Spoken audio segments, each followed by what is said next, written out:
Hi guys, good morning, good afternoon, good evening, depending on your time zone and where you're watching me from. Sorry, I've been having issues with my the phone I use for this recording. Apparently, it's not. It's giving me some problem, so I had to use my regular phone to do today's video. So yesterday we stopped where um, I was told if I had the brain tumor removed, I would be, the quality of life would be 5%. And I declined. I said no, because if that happened, then it means I'll become like a vegetable on a wheelchair, unable to talk, unable to do anything. And that would be too much for my kids and husband to bear. So I said, no, I'm not go through with the operation. So after that, I came back home. I called my pastor's wife, and I remember that day she said to me, Sister Franca, can you come to the church? I said yes, and we went, and she prayed with me on the altar. And I remember that day I was crying so bitterly. I said, God, at least let me get to 50 years, you know. Please, at least let me get to 50 years. So that's another funny thing, because I turned 50 this year, and I was quick to remember the first thing I did when I turned 50 is, Father Lord, I thank you for meeting the agreement, but now I want to renew my vows, and I renewed it. You see, God is so understanding. He's like, you see, if your biological father, if you can ask your biological father for things and he'll go out of his way to give you, talk more of God. He will do anything as long as you ask. He said it in his word. Ask and you shall be given, seek and you shall find. Knock and the door shall be opened. It's just for you to voice it out and he'll do it. And he's not a man that he should lie. So, like I was saying, we prayed together, I and my pastor's wife, and I came back home. I called my husband and I said to him, this is it. And because they had said I needed that operation done quick because of the position of the tumor and how it could kill my enemy any minute. So I started reading. I went on the net, I read a lot. And then while reading, I came across the Rick Simpson's oil, the cannabis oil, Rick Simpson. I read it so well that I learned how to make it. But the problem was, where will I get cannabis? So I had, the next point was I needed to move. I needed to go to any part of Europe or any part of the world where I'll be able to get cannabis and not be afraid. And I have my, I've always talked about my older sister in the UK. Yes, my older sister is in the UK, and she's our firstborn. And after her is a guy, and he is in Spain. So I now decided, okay, I have to go to Spain because cannabis is not legal here and UK. So Spain is, at least, I think Italy is legal in Spain. And there was this clinic I Googled online. I've forgotten their name now. I think it was Avoca or so. I Googled them online and I got the address in Spain. I called the doctor there. Apparently, the doctor there is an oncologist. So I went to Spain, leaving my kids with my husband. I had to go fight for my life. So I went to Spain. I did all the preambles, registration, and all that. I had my EU medical card, but then I also had to get Spanish medical card. So we went through the procedure, and luckily, I was able to get it enrolled in the. Thank God for my brother and his wife; they were very helpful. And then I enrolled in they have an hospital in Spain actually. That hospital is an on- oncology hospital. All they do is there is treat cancer. So I enrolled in that hospital. While on the other hand, I still went to see, the other lady I told you about, the oncologist that I Googled, that I said the name is, I can't remember that name properly now. I think it's Avoca or something, where they do cannabis treatment for cancer. So after doing my registration with the hospital and all, I went to that clinic, the herbal clinic, the cannabis clinic. So when I got there, I did registration as well, just like it looks just um, like a GP. It looked like a GP's office, just like GP office. So I did my enrollment, and I had an appointment to come the next day to come see the oncologist. So when I came, we spoke, and she asked me what the problem was. And I told her I had thyroid cancer, and she asked me what stage. I told her stage 4.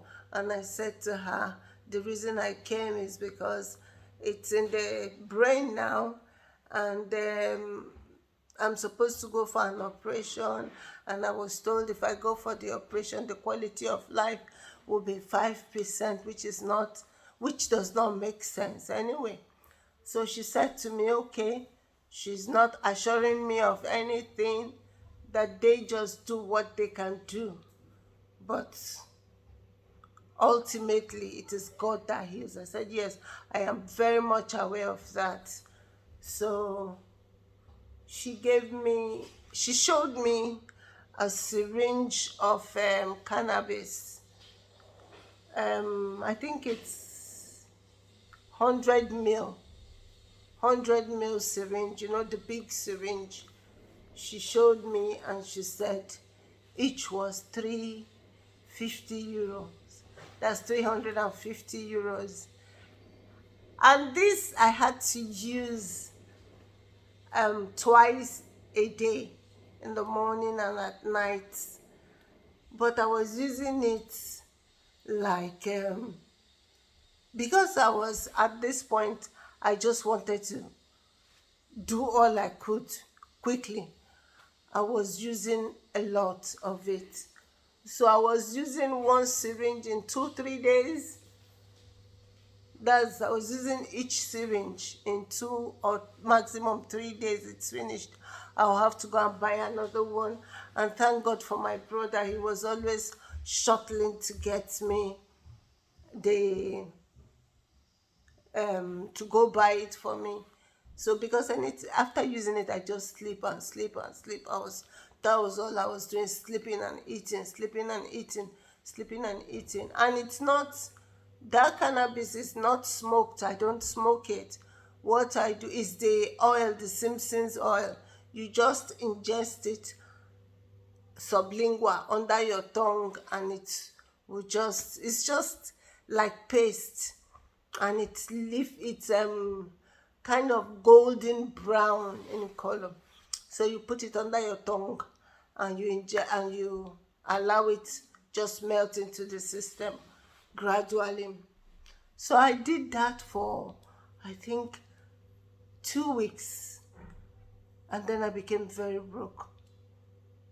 No, not 2 weeks, 4 weeks. And then I became broke. Meanwhile, I was waiting for appointment at the oncology clinic. So after that, I thought to myself, okay, this thing is available in this country. why don't I get the cannabis myself and brew it myself? Because I had read a lot about the Simpsons oil and I knew how to do it. So I spoke with my sister-in-law, and we asked questions, and we started buying cannabis. So this time it was cheaper because instead of spending 350 euros every 2 or 3 days, I would buy cannabis worth about 400, and I would get like 5 to 6 syringes from it. That's 100 mils. So that was better and cheaper for me. That was it. I started using that. And then, luckily, after about a month, I got a call from the oncology clinic, and I went.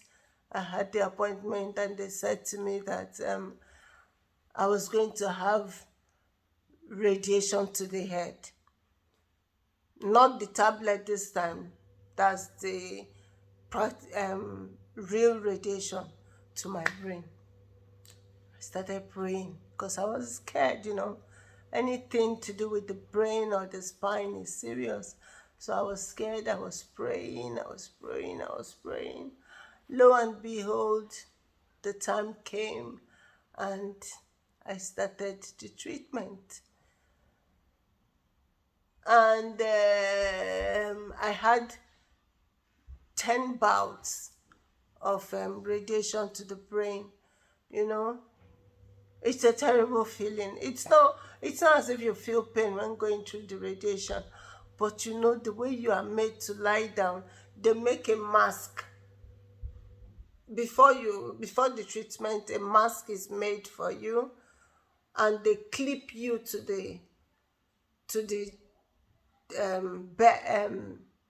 the radiation trolley, so you can't move.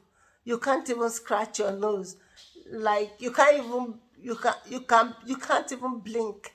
You have to be there like that until they finish lying down, because you are clipped down anyway. God forbid anything happens. That is it, because you can't even run. You can't get up on your own unless you are set free. So that was it. That was it. I started going, and to the glory of God, I finished the radiation in 10 days. And